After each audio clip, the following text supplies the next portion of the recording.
Hey guys, this is Eric Weingartner with Weingartner Racing. Today's video is a product review video, and this one's about the small block Mopar heads.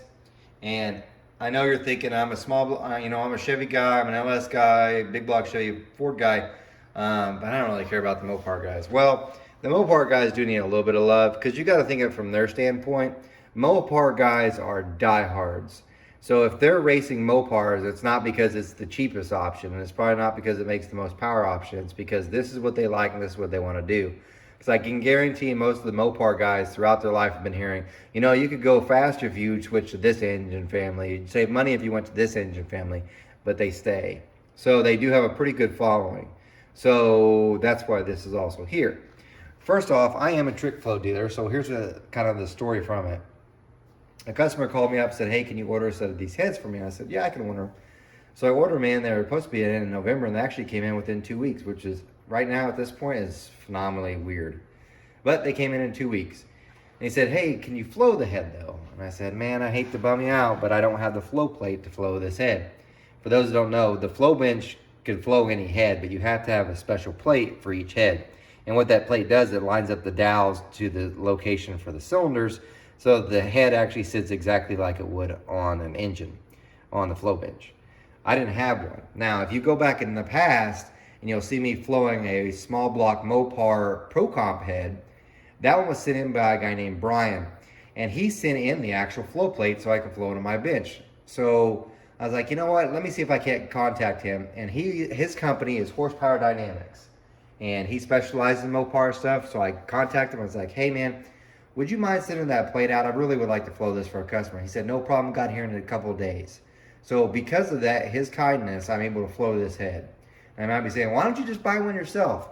In all the years I've been porting, and so officially been in business since 2008, but I did it far before that. All that time, 3 small block Mopars are coming in. This is one of them. So there's really no point in spending $500 for that plate. So anyway, we're going to do a review on this head and talk about it. This is the Trick Flow 190cc CNC ported small block Mopar head. Now, it has a 202 intake valve, a 1570 exhaust valve. It has an 18-degree valve angle, which is pretty cool. For those that are in the small block Chevy world where we have 23, we also have 18 and stuff too, in the higher end stuff. But this is an 18-degree valve angle, which is neat. The 1570 exhaust valve seems small because we're used to 202, 160, but they are 1570. So, and here's the valves that came in it. It has a nice back cut on the intake, but oddly enough, they have a back cut on the exhaust too. As you know, I'm not a fan of the back cuts on the exhaust. The reason why is, yes, it will help exhaust flow on the flow bench, but it also helps with the reversion, as in making reversion worse. So, because it flows better this way, but it flows a lot better this way, which is not the way we want it to come in. Usually people don't put a back cut on the exhaust. So it does have this vane. Now this vane is similar to what you would see from some of the LSs. See how it faces this way? Then also some of the AFR heads have that vane facing this way. Most of the times we have vanes facing this way, maybe a little bit off here. But this is definitely like an LS, AFR type of wing. This wing actually usually does bring up flow depending on how it's done, the rest of the port with it. It also changes swirl. Now some of you are going to ask, well, how does this affect swirl with this one? I'm going to flow on the bench that doesn't have the swirl meter on it, so you won't get an actual swirl number from this. But this is the first time I've ever seen it in a Mopar. But then again, I've always seen 3 Mopars.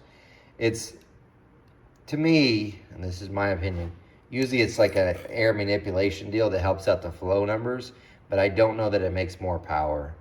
LSs, they're a little different, but even then, I've seen people make just as much power or more with the vane kind of straight versus this way. But there's a lot of other things that go with it as far as the port too. So I can't just say they're not worth anything. The port kind of has to be designed around it. So, but I don't know, I guess what I'm getting at is I've seen just as much going straight as this way. However, I'm sure this one actually will make more flow than the ones I've seen before in the past, because the head itself actually really does look good. From the CNC standpoint, there's no ridge coming off the top cut, so that's good. I mean, there's a little bitty one there, but not much. If you look at this side, it's pretty clean. That's really, really good job. You can see some on the exhaust, but really that's not that bad. So whoever designed the CNC work, as far as the tooling and stuff, I shouldn't say that, the tool pass, They did a good job because that's clean. That's a 60cc chamber, by the way, which is pretty small. But there's that. Now you got that view. I'm gonna flip it around so you can see some of the other views. And I will flow this. Here's the intake port view, so you can kind of see what's going on here. This is notorious for the Mopar stuff. They don't have a lot of room here as far as the push rod pinch, so usually they make them taller. And that's what they've done. I took measurements in case you're wondering. The throat measured 90.5%. The bowl was 99.5. The short side area was 2.84 and the pinch was 2.11, which seems small, but this is only 190cc head, so it's a street head. So yeah, it doesn't seem that bad. But you could tell, look at how narrow this is from a small block Chevy side, which we're small anyway, but this is even smaller. This is less than 1 inch, which is really tiny. This is 2.16, which is tall. So as you can see, you only got 2 ways to get area. You can either go wide, which they can't do, or tall, which they did do. So that gives you more area. They did do a little bit of a different thing, and I'm sure this is because of the vane, which I don't know how well this camera is going to capture it. See the vane coming at the angle here? The short side's high on this side. Usually we leave it high on this side and roll it this way. So usually it's lower here because I try to focus the air to go center. But I think because of the vane, they left it tall here. So it forces the air to make that turn there. That's just something different I happen to notice. I've tried this before. Whenever I make them bigger here, it doesn't seem like it works as well, but it's probably how I'm doing something compared to what they've done with this. I'll flow it and see. This is it. They came assembled, by the way, and you got, I love them. Thank you. You put locators. That's smart. Good job. Good job, Trick Flow. I don't like just having a metal shim, and I really hate, and absolutely hate cups, because the cups usually get stuck in a pocket somehow. Usually I find them in big blocks, but thank you. Good job there. The only downside is, if you can see here, these are 7-degree locks. I've never been a fan of 7-degree locks. Yes, they work. But if you ever tear down enough heads, especially with 7-degree ones, what ends up happening is they will mushroom out this groove right here. So yeah, the locks come off, but then you go try to push the valve through and it like tries to scrape against the guide. So usually there's some kind of burr there. That's my only beef with 7-degree, but I mean, they're not gonna fail necessarily. These are just hydraulic rollers set up, so good. One other disadvantage, I measured these are extremely long valves. So the longer the valve is, the heavier it weighs. These are like 5.19, I want to say, which is really long. So the valve itself has more weight than you would have like on a small block Chevy stuff. So something to keep in mind, especially if you're worried about valve control. All right, I'm gonna flip it around and show you the exhaust view. This is the exhaust view. They look really clean exhaust ports. I mean, they look really nice. Good CNC work there. The exits aren't too big, so they're not blown out. It looks like it's good. So that's really good. I thought I'd just show you that because I know some of you really want to see this. You can kind of tell where the spark plugs go in too, in case you're wondering. Now, it came with this flow sheet that they said it flows. We'll see how close they get. They flow with an exhaust pipe attached. I never do that, and I've told you why before, because it kind of cheats up the numbers. Like, you can put on a huge exhaust pipe and it'll flow even more. Won't make more power. So we're gonna flow it and we'll see what it does. I'll show you a video of that too.